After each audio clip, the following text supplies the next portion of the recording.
ভারতের প্রধানমন্ত্রী নরেন্দ্র মোদীকে এতদিন দেখা গেছে মঞ্চে, জনসভা কিংবা আনুষ্ঠানিক বক্তব্যে, কিন্তু হঠাৎ করে বদলে গেল সেই চিত্র।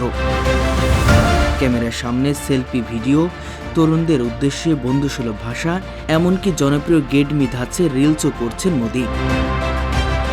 প্রশ্ন উঠছে, হঠাৎ কেন রিলস বানাতে এতটা আগ্রহী হয়ে উঠলেন তিনি?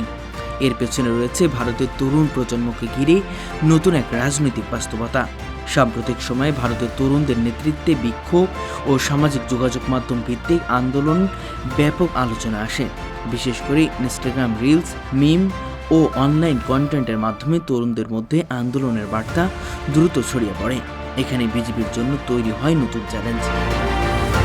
কারণ দীর্ঘদিন ধরে বিজেপির শক্তিশালী ডিজিটাল প্রচারণা মূলত এক্স ও হোয়াটসঅ্যাপ কেন্দ্রিক ছিল, কিন্তু তরুণদের একটি বড় অংশ এখন রাজনৈতিক ও সামাজিক বিষয়বস্তু গ্রহণ করছে ইনস্টাগ্রামের মতো প্ল্যাটফর্মে। তাই এবার মোদী নিজেই নামছে সেই মাঠে। তরুণদের কাছে পৌঁছাতে ব্যবহার করছেন ছোট্ট ভিডিও, সহজ ভাষা আর তুলনামূলক অনানুষ্ঠানিক উপস্থাপনা। এমনকি মন্ত্রীদের সামাজিক যোগাযোগ মাধ্যম কার্যক্রম মূল্যায়ন করা হচ্ছে পোস্ট, এঙ্গেজমেন্ট ও অনুসারীদের মতো বিভিন্ন সূচিকে। তবে মোদির এই নতুন কৌশল নিয়ে তরুণদের প্রতিক্রিয়া একেবারে একমুখী নয়।